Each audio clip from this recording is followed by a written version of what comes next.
Transporter film में वो car robot बन जाती है, अगर वो ऐसा बनता है, ट्रांसफॉर्मर, हाँ ट्रांसफॉर्मर में वो कार्स रोबोट बन जाती हैं, तो आदमी क्या करेगा, उससे भी हायर फॉर्म का बॉडी इकट्ठा कर लेगा वो, क्योंकि आज ये जो है ना, ये बॉडी, ये एक रोबोट की बॉडी से ज्यादा समझदार है।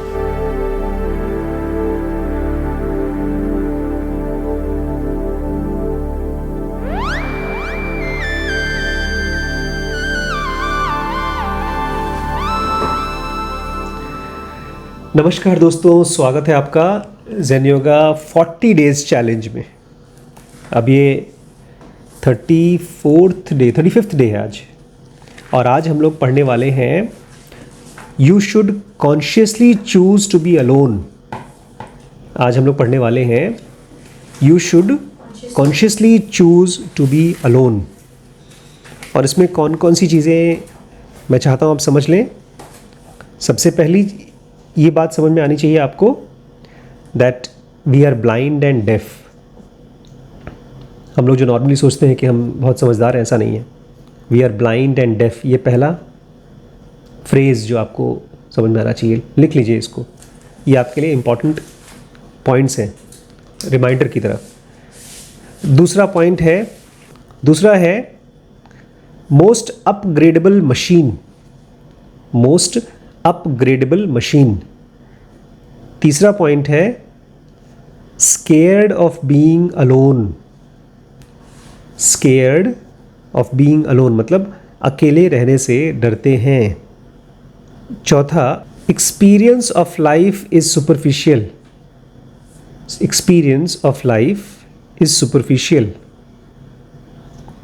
पांचवा पॉइंट है स्पिरिचुअल रेडिएशन इज पुअर। छठा है पर्पस ऑफ दिस चैनल, इस चैनल का पर्पस। और लास्ट में 7th पॉइंट में मैं आपको Z और WBX का प्रमोशन दूंगा प्रमोट करूंगा कि आप लोग कोर्स को ज्वाइन कर लें स्टार्ट करते हैं। हम लोग ये डिस्कस कर रहे थे कि अगर आपको अपने मास्टर से, अपने अवतार से मिलना है तो क्या करना होगा। उसके लिए आपको अकेले रहने की प्रैक्टिस करनी होगी। प्लोटिन कहते थे हमारी आत्मन की जो जर्नी है डिविनिटी की, हाँ, ये एक फ्लाइट है अकेले से अकेले की तरफ। अच्छा, हमें अकेले क्यों रहना चाहिए? ज़ेन योगा ने पहली बार मुझे इस फैक्ट को दिखाया है कि हमारा नेचर ही अकेले है। अगर आप भीड़ में रहते हैं तो आपकी समझ, आपका एक्सपीरियंस, आपकी लाइफ, जो कुछ भी आप हैं वो सब कम हो जाएगा। इसको आप कभी देखिए, एक्सपीरियंस करके देखिए। आप किसी किताब को अकेले पढ़ने की कोशिश करिए और उसी किताब को भीड़ में बैठ करके पढ़ने की कोशिश करिए, डिफरेंस देख लीजिए। मैं जब कॉलेज की याद, मुझे लेटेस्ट जो याद है कॉलेज का, जहाँ मैं भीड़ में बैठ के पढ़ रहा था, IIM कलकत्ता, वहाँ मैं जो सब्जेक्ट पढ़ने की कोशिश कर रहा था, पढ़ नहीं पा रहा था। माइंड यहाँ किताब में होना चाहिए, जहाँ कहाँ रहा है, बाहर की बात, बगल में, बात भी नहीं, बगल वाला पढ़ रहा है, मैं भी पढ़ रहा हूँ, और वो पहुँच गया चौथी लाइन पे, मेरी आधी नज़र उस पर जा रही है।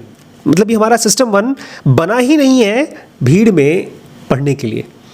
और मैंने आपको शायद जिक्र भी किया है पहले, अगर आप कहीं रोड पर भीड़ देख रहे हैं, वहाँ से हट जाइए। बिकॉज भीड़ जैसे ही इकट्ठी होती है, एक क्राउड कॉन्शियसनेस हो जाता है, क्राउड माइंड हो जाता है। उसमें बहुत बार आपको नशा हो जाएगा कि वो चीज़ जो सामने वाला कर रहा है मैं भी करूँ। अगर सामने वाला जिंदाबाद मुर्दाबाद करे तो आप भी करेंगे। मैंने इसको खुद एक्सपीरियंस किया है। मैंने आपको शेयर भी किया था एक बार, बॉम्बे में मैं दादर स्टेशन पे, दादर सर्कल पे उतरा और वहाँ पर सब दुकानें तोड़ रहे थे, और मेरे स्कूल का प्रोफेसर, कॉलेज का प्रोफेसर जूता लेके चोरी करके भाग रहा है, जो कि नॉर्मली नहीं करेगा। मुझे याद है एक बार हम गुड़गांव में एक शादी में गए थे और 10,000 लोग उसमें इकट्ठे हुए थे। कहते हैं एक बहुत बड़ा सा पार्क या ग्राउंड था, उसको बुक किया गया था, और कोई बहुत बड़े मिनिस्टर की बेटी की शादी थी, दो बेटियों की शादी थी। बाहर दो मर्सिडीज रखी हुई थी जो दहेज में दी जाएगी, और अंदर खाने का इतना बड़ा काउंटर था, इतना बड़ा। लेकिन जितना खाना टेबल पे पड़ा हुआ था उससे ज़्यादा खाना ज़मीन पे पड़ा हुआ था। Human being behaves like animal when he और शी इज़ इन क्राउड। और वहीं पर अगर आप क्राउड में रहना शुरू कर दें, अगर आप जॉइंट फैमिली में रहते हैं तो आप देखिए कितनी छोटी छोटी बात पर लड़ाइयाँ, कंपटीशन। मैंने कल ही शेयर किया आपसे कैसे घर में चाची और मम्मी और ताई और बुआ इन सब की लड़ाइयाँ होती थी, किच किच किच किच, जो कीड़े खा रहे हैं। कई मैं बचपन में मुझे लगता था कि ये लड़ाइयाँ ज़रूरी है, हर घर में होनी चाहिए, ऐसा मुझे लगता था। बट वापस जब हम घर पे आते थे अकेले, मतलब न्यूक्लियर फैमिली में, तो लड़ाई नहीं होती थी। ये बहुत टाइम के बाद जब मैंने स्टडी करना शुरू किया, सिस्टम 1 सिस्टम 2 को पढ़ा बीडीएम में, तब मुझे समझ में आया कि हमारा ब्रेन क्राउड में अलग तरीके से बिहेव करता है, अकेले अलग तरीके से बिहेव करता है। क्राउड में वो कंफ्यूज हो जाता है, उसकी आईक्यू कम हो जाती है। तब मुझे समझ में आया कि we are naturally more intelligent when we are alone. और एक और सेंस में हम अकेले हैं। ज़ुनोगा कहती है कि आम आदमी की आंखें 0.00008 और 00004 सेंटीमीटर इस रेंज की ही चीज़ें देख सकती है। लाइट की अगर कोई रोशनी हमारे आस में जो भी चीज़ें दिखाई दे रही हैं उसकी वेवलेंथ 0.00008 एंड 0.00004 इसके बीच की वेवलेंथ तो दिखती है, लेकिन आपको क्या लगता है इसके ऊपर और इसके नीचे की वेवलेंथ होती नहीं है? हमको दिखती नहीं है। उसके लिए हमारे पास टेलीस्कोप्स हैं, माइक्रोस्कोप्स हैं। दूर की चीज़ें हमारी आंखें नहीं देख पाती, लेकिन टेलीस्कोप देख पाता है। छोटी छोटी चीज़ों को देखने के लिए हमारे पास माइक्रोस्कोप बनाए गए हैं। तो एक उस सेंस में भी हमारा बॉडी और ब्रेन सिस्टम अकेला है। इस ब्रह्मांड में इंसान के अलावा कितने अलग अलग हायर बीइंग्स हैं और लोअर बीइंग्स हैं। हमारा ब्रेन उसको खोजना तो छोड़ो, उसके बारे में सोचता भी नहीं कि वो एग्जिस्ट कर सकते हैं। ये सारी बातें मुझे पहली बार ज़ुनोगा से एहसास हुआ कि why people use to meditate. ये जो क्वेश्चन हमारे मन में यहाँ ज़ुनोगा से आ रहा है वो ये आ रहा है कि ठीक है हम इंसान हैं, लेकिन हमारे से भी हायर बीइंग्स हैं, अवतार हमसे हायर बीइंग है, और क्या हम उनको कांटेक्ट कर सकते हैं? और अगर कर सकते हैं तो उनकी वेवलेंथ क्या है? उनकी वेवलेंथ हमारी इस 0.008 0.00004 इससे कहीं हायर वेवलेंथ है उनकी। और वहीं पर हमको आवाज़ सुननी है 30 and 20,000 पर सेकेंड। ये दो वाइब्रेशंस के बीच की वाइब्रेशन तो हम सुन पाएंगे, लेकिन इसके ऊपर अल्ट्रासाउंड और इसके नीचे की आवाज़ें नहीं सुन पाएंगे। ये जो चींटियाँ हैं, कीड़े मकोड़े हैं, क्या इनकी आवाज़ें नहीं प्रोड्यूस होती? बैक्टीरियाज आवाज़ें, मतलब हम कान में सुनते हैं वही नहीं, उनसे निकलने वाली इम्पल्सेस। क्या ज़रूरत है इनको समझने की? अभी हमने ज़ुनोगा एडवांस में क्या पढ़ा? हमारे पास एक हमारी फिजिकल वर्ल्ड में हाँ, फिजिकल वर्ल्ड में फंसे रहने का कारण है आई एम कॉन्शियसनेस। हम इस बॉडी में रहते हैं, लेकिन हम ये बॉडी है नहीं। इस बॉडी की लिमिटेशन है, लेकिन हमारी लिमिटेशन नहीं है। इसीलिए हमको इस बॉडी की जो सबसे पावरफुल क्वालिटी है वो है it is most upgradeable machine. ये जो बॉडी है इसकी आँखों की देखने की, कान की सुनने की कैपेसिटी को आप अपग्रेड कर सकते हैं, इसको बढ़ा सकते हैं। फ़िलहाल हमको जो कुछ भी जानना है उसके लिए हमारे पास एक सिंगल पॉइंट ऑफ कांटेक्ट है। ये कुछ भी जानना होता है, हमको लगता है कि गूगल कर लिया या यूट्यूब में देख लिया तो सही इन्फॉर्मेशन हमको मिल जाता है। लेकिन जो लोग भी थोड़ा सा भी समझदार हैं वो ये जानते हैं कि दो बड़ी प्रॉब्लम है इसमें। एक तो जो आप गूगल सर्च कर रहे हैं वो पूरी तरह से मैनिपुलेटेड होता है। अगर मुझे कोई ख़ास वर्ड है, उस ख़ास वर्ड के बारे में ऐड चला दिया। यहाँ दिल्ली में एक लड़का हम लोगों को मिला था, उसका कंपनी का काम ही यही है कि आप अपने कौन कौन से वर्ड्स हैं जिनका प्रमोशन करना है, SEO करना है, आप उसके लिए पेमेंट कर दीजिए और हम पूरे साल भर आपके लिए प्रमोशन करते रहेंगे, और जब भी कोई सर्च करेगा तो टॉप के सर्च में वही चीज़ आएगी। मुझे जब ज़ुनोगा खोजना था, ज़ुनोगा जैसी और बुक्स खोजना था, मैंने गूगल सर्च किया और मुझे याद है करीब 30th पेज पर जाकर के मुझे वो कंटेंट मिला जो मैं खोज रहा था। 30th पेज सर्च किया, ऊपर वाला सर्च किया, देखा, फिर नेक्स्ट सर्च किया, ऐसे करते करते 30th या 40th पेज कौन से एंड में जाकर के मुझे वो बुक मिली। Books are better source of knowledge than your Google search. और उसमें भी पता है बुक्स की भी खास वजह है। जिस आदमी ने एक किताब को, अब तो ये भी मैं देख पाता हूँ कि हमारी लाइब्रेरी में पहले की जो बुक्स हैं उसमें बहुत सी सुपरफिशियल बुक्स हैं, बस टाइटल देख करके रख लिया मैंने। अब मैं देखता हूँ जैसे अभी आजकल हम जो वीसी के लिए जो बुक्स कवर कर रहे हैं, उस आदमी ने पिछले 20-30 सालों में केवल कंपनीज जो फाइनेंशियल कंपनीज़ हैं, स्टॉक मार्केट में बड़ी बड़ी कंपनीज़ हैं, वेंचर कैपिटलिस्ट की कंपनीज़ हैं, उन्हीं को ट्रैक किया है, उन्हीं से इंटरव्यू लिया है, तो वो इन्फॉर्मेशन को उसने एक किताब के फॉर्म में बांधा हुआ है। तो जो हम अपने आप को वाइज मानते हैं, फ़ोन को सर्च करके net worth of so and so, या जो भी इंफॉर्मेशन हम लेते हैं, it is not just wrong, it is destructive. क्योंकि आज एक बच्चा एंटरप्रेन्योर बनना चाहता है, जैसे वैभव यूट्यूबर बनना चाहते हैं, तो जितना बायस्ड पहले थे बच्चे जो घर छोड़ के भाग जाते थे बम्बई, हम हीरो बनेंगे, तो वो बड़ा ख़तरनाक टाइप का करियर होता था। हज़ारों में से एक बन पाता था हीरो और सक्सेसफुल बनता था। इसको हम लोग क्या पढ़ते थे, क्या बोलते थे, बायस, सर्वाइवरशिप बायस बोलते थे बीडीएम में। उस टाइप के बायसेस आज ज़्यादा हैं। आप अगर रमन महर्षि को देखें, मतलब रमन महर्षि तो है नहीं यहाँ पे, लेकिन अगर उनसे मिलते, अगर वो ज़िंदा हो और उनसे मिलते, तो आप देखते उनको गूगल सर्च करने की ज़रूरत नहीं है आपको समझने के लिए।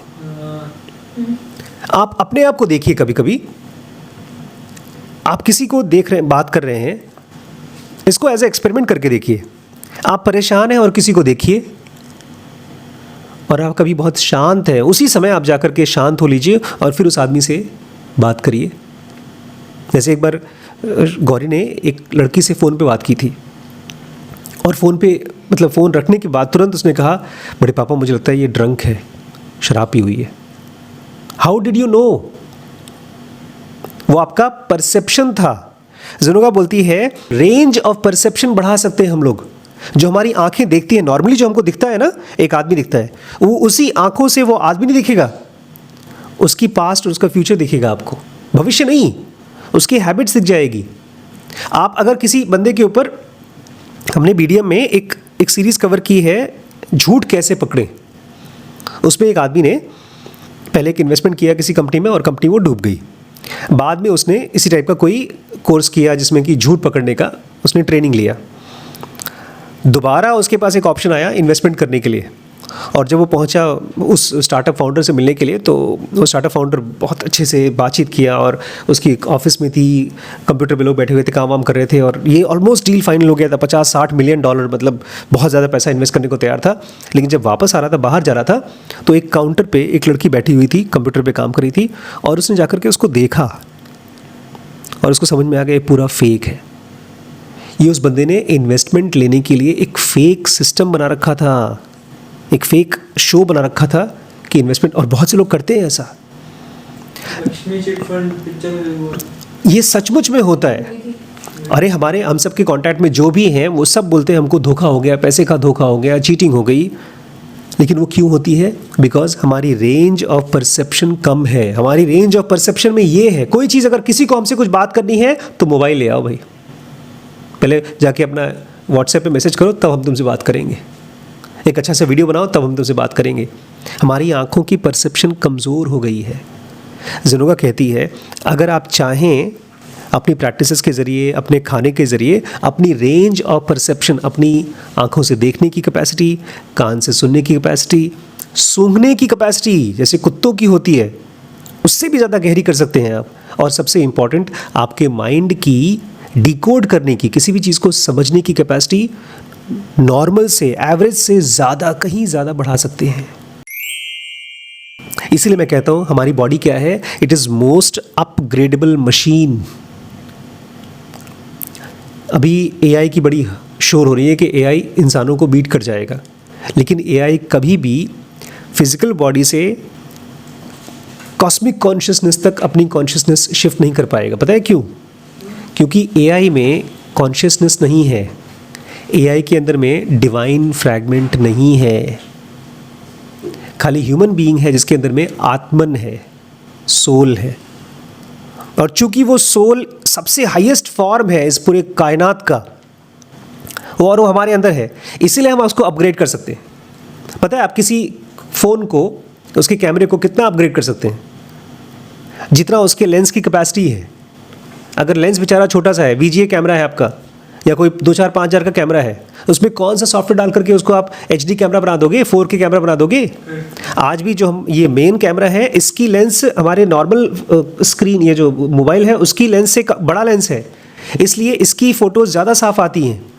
लेकिन हमारे अंदर में वो लेंस मतलब वो है आत्मन, सोल। और सोल किसी भी चीज़ को देख सकती है, जान सकती है, किसी भी चीज़ के साथ कुछ भी कर सकती है, इतनी उसकी कैपेसिटी है। और वो किसके अंदर है? हमारे अंदर है। मरते तो हम हैं, लेकिन हम मर नहीं पाते। इस फिजिकल बॉडी को फिर से जन्म मिलता है, फिर से जन्म मिलता है, बिकॉज ये जो हमारे ब्रेन में जो स्टोरीज, अभी हम यहाँ रोज़ जब इकट्ठा होते हैं ना, तो हम स्टोरीज इकट्ठे करते हैं। वो मुझसे प्यार करता है, वो मुझसे लड़ाई करता है, ये मेरी वाइफ है, ये मेरे पिता है। और पूरी लाइफ तक जो कुछ भी हम जीते हैं रिलेशनशिप्स को, वो रिलेशनशिप्स हम अपनी मेमोरी में स्टोर करके, एक पता नहीं कौन सुपर कंप्यूटर का हार्ड ड्राइव है दुनिया का जिसमें स्टोर होता है। फिर अगले जन्म में उसी में से हम टिट्स एंड बिट्स निकालते हैं और हम चूज़ करते हैं फैमिलीज बनाने के लिए, ग्रुप्स बनाने के लिए। It is a magical system that we have, the most upgradeable system. इसलिए मुझे कभी डर लगता ही नहीं है कि मशीनें इंसानों के ऊपर हावी हो सकती हैं, क्योंकि इंसान भी इंसान नहीं है। ये जो बॉडी है ना, ये एक बायो कंप्यूटर है।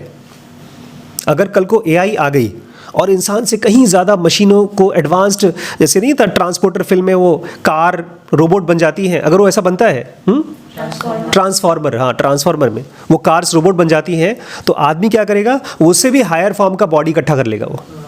क्योंकि आज ये जो है ना, ये बॉडी, ये एक रोबोट की बॉडी से ज़्यादा समझदार है।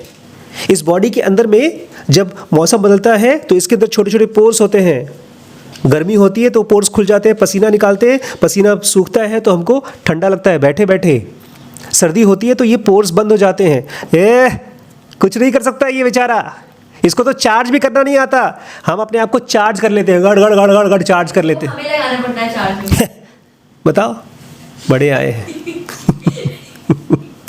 इसलिए हमारे पास कौन सी बॉडी है? The most upgradeable machine that we have. But इसकी क्वालिटी तभी पता चलेगी जब हम इसको अपग्रेड करेंगे। उसके लिए हमको इससे थोड़ा सा डाउनग्रेड करना होगा, इससे। और इसके साथ साथ हमको एक और प्रैक्टिस करनी होगी, अकेले रहना होगा।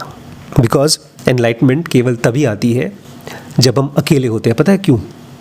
बिकॉज पता नहीं कुछ ऐसा सिस्टम बना हुआ है हमारी बॉडी का, हमारे पास अगर कोई इंसान है तो हम उसके हिसाब से अपने आप को बदलते रहते हैं। अगर हम चारों बैठे हैं यहाँ पे और हम चारों का एक फोकस है जुनोगा समझना। मान लीजिए एक चौथा बंदा आ जाए, यहाँ पर मम्मी आ जाए या कोई और आ जाए, और उसका इंटरेस्ट नहीं है जुनोगा में, वो हमारी बातें नहीं सुनना चाहता, वो अपना ही फ़ोन चला रहा है, हम डिस्ट्रैक्ट हो जाएंगे। इस क्लास की क्वालिटी बिगड़ जाएगी।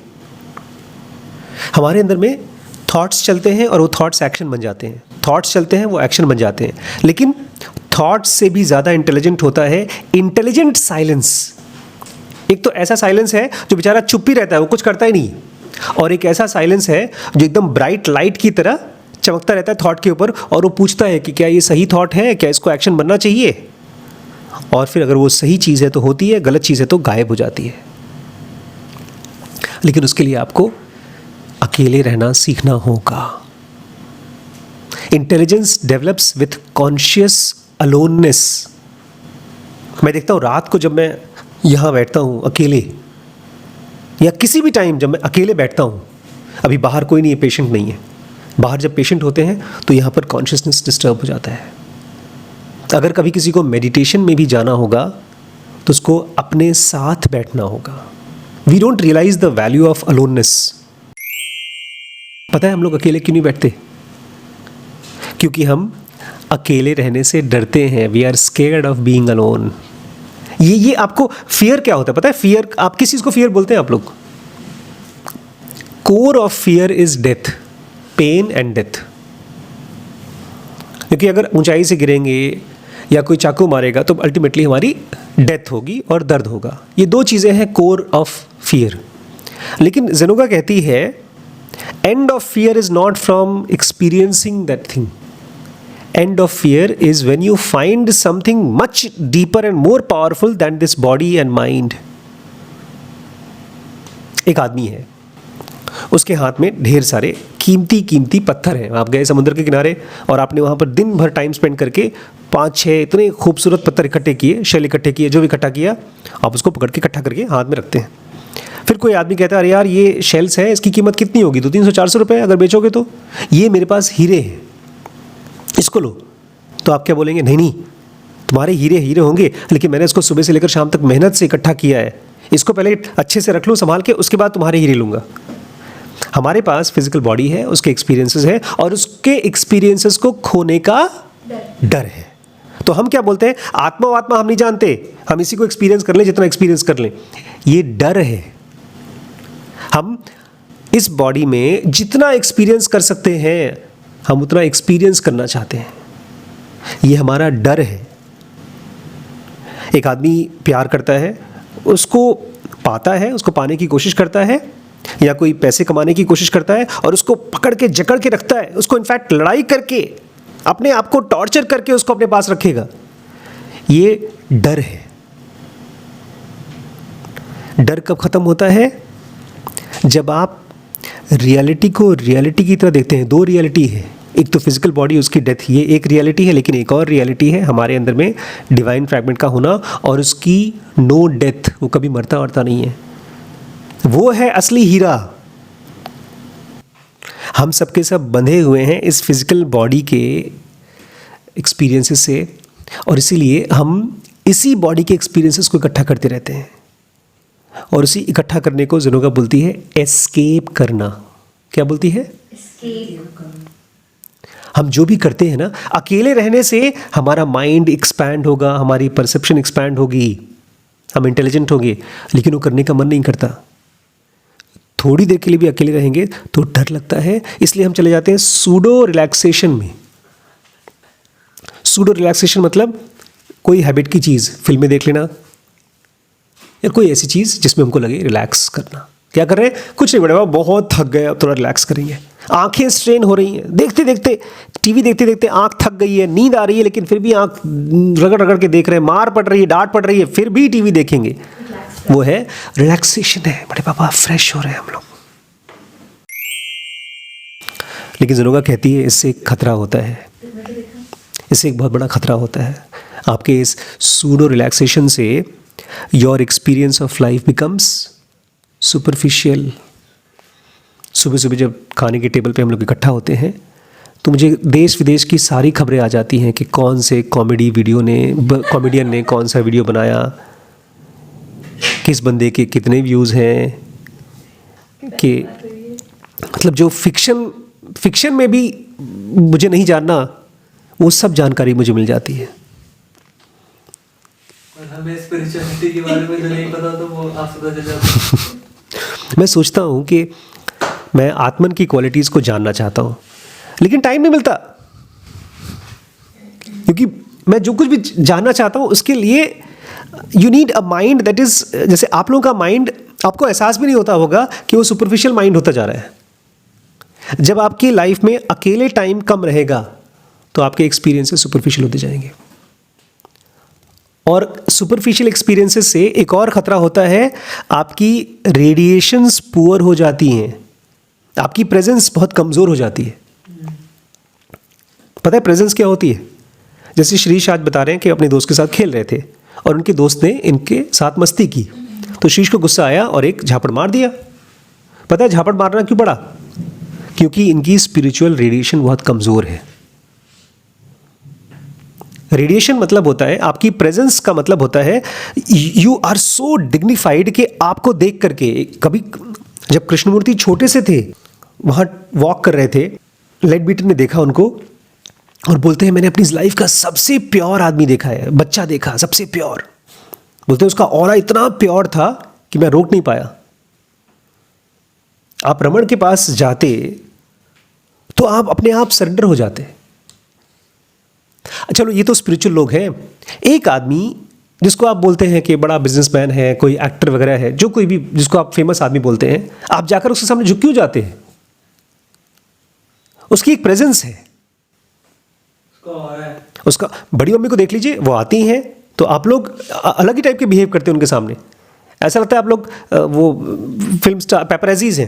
अरे प्लीज़ प्लीज़ एक बार आपके पास प्लीज़ हमसे हमारी बात सुन लीजिए। आप लोग मेरे सामने घूमते रहते हैं, बड़े पापा सुन लो, एक बार मेरी बात सुन लो। ऐसा लगता है मेरे ब्रेन में आपकी बातें चली जाएंगी तो आपकी बात बड़ी इंपॉर्टेंट हो जाएगी। जब आप ऊपर आते हैं रात में, ये मैं ये नहीं बोल रहा हूँ कि आप गलत कर रहे हो सही कर रहे हो, मैं कह रहा हूँ आपके चूंकि और पता है ये यंग एज से ही बच्चों में डिफरेंस दिखाई देता है। एक बच्चा जो थोड़ा टाइम भी अकेले स्पेंड कर रहा है और एक बुढ़ा जो 24 घंटे टीवी देख रहा है, वो आदमी स्पिरिचुअली सुपरफिशियल होगा, उसकी प्रेजेंस, उसका स्पिरिचुअल रेडिएशन कम होते जाएगा और कम होते जाएगा। आप उसके साथ रहेंगे भी तो आपको लगेगा नहीं यहाँ पर कोई आदमी भी है, लगेगा एक कपड़ा तकिया पड़ा हुआ है, अरे छोड़ो यार उसको ध्यान मत दो। और ये हमारे साथ भी होता है। अगर आप अकेले का समय नहीं बिताते हैं तो आपका ये ब्रेन इतना ज़्यादा बट चुका रहता है, इतना ज़्यादा खर्च हो चुका रहता है कि you are almost like a stone vegetable. तो करे क्या? अपनी लाइफ को बांधिए। किस चीज़ से बांधिए? एक पर्पस से। इस ज़नोगा कहती है कि आपके जन्म का एक पर्पस है, इस फिजिकल बॉडी का एक पर्पस है। क्या है पर्पस? सिंगर बनना, एक्टर बनना, यूट्यूबर बनना, एंटरप्रेन्योर बनना, सेज बनना। ये आपने एग्जाम की तैयारी की थी क्या कि राइट आंसर यही बताऊंगा बड़े पापा को? आपने तो शुरू से यही बताया कि हम लोग का एक ही पर्पस है। ये तो मैं बता रहा हूँ, आप बताइए आपकी लाइफ का पर्पस क्या है? यूट्यूबर बनना। गौरी का? I am thinking about my life's purpose. I'm waiting for it. I'm waiting for my call. इसको बोलते call. I don't know. Expertise नहीं से हम बहुत श्रीश का? फिलहाल तो भाई एंजॉय करना। गेम खेलना। पहले पतला होना थोड़ा। ये मैं बताऊं, पतला होना है या यूट्यूबर बनना है, आप या तो आपको अपने फ्रेंड्स के बीच में और इम्पोर्टेंट होना है, ये सारे के सारे पर्पस नहीं है, ये सारे के सारे आपके इंस्टिंक्ट हैं, वासना। ये वासनाज हैं जो टेम्पररी हैं। अगर उसको आप पा भी जाएंगी तो फिर कोई और चीज़ खोजेंगी आप। इसलिए ज़नोगा में हम लोग दो चीज़ें आपको देते हैं, एक अपॉर्चुनिटी और दूसरा अंडरस्टैंडिंग। किस चीज़ के बारे में? Purpose of life. Physical body से आत्मन तक पहुंचने का, इसके थ्रू आपको अपॉर्चुनिटी भी मिलेगा, प्रैक्टिस करने का मौका भी मिलेगा और गहरी अंडरस्टैंडिंग भी मिलेगी। इसलिए आपको रोज़ यहाँ आना है दोस्तों, आप लोगों को भी रोज़ आना है और कुछ टाइम निकाल करके अकेले रहना है। और साथ ही साथ अगर आप अपने परिवार को पालना चाहते हैं तो WBX में हम लोग पैसे को, स्टार्टअप को और ख़ास तौर से एक ऑर्गेनाइजेशन को कैसे ग्रो करते हैं उसके बारे में काफ़ी डीप इंसाइट्स लेकर आ रहे हैं। So you are most invited for that. ज़नोगा आम आदमी के लिए नहीं है जो केवल किसी गुरु को अपना सब कुछ मान करके छोड़ देते हैं, ये उनके लिए नहीं है। ये उसके लिए जो बहुत सीरियसली अपने आप को आत्मन तक पहुंचाना चाहता है। और इसीलिए हम लोग एक ऐसी जगह बना रहे हैं ज़ेनोविले, जहाँ इसी चीज़ के ऊपर काम हो, रियल फॉर्म ऑफ एजुकेशन हम लोग क्रिएट कर सकें। आज गौरी गई थी कॉलेज, उसमें एग्ज़ाम ही कैंसिल हो गया और उस एग्ज़ाम के बारे में किसी ने बताया ही नहीं। अभी जो चल रहा है ना एजुकेशन सिस्टम, इतना घिसा पिटा पुराने ज़माने का बैलगाड़ी सिस्टम चल रहा है, उसको अगर हमको अपग्रेड करना है तो वो ज़ेनोविले से ही हो पाएगा। सो सब मिल करके उसको बनाते हैं। सपोर्ट करिए और जल्दी बनाइए उसको।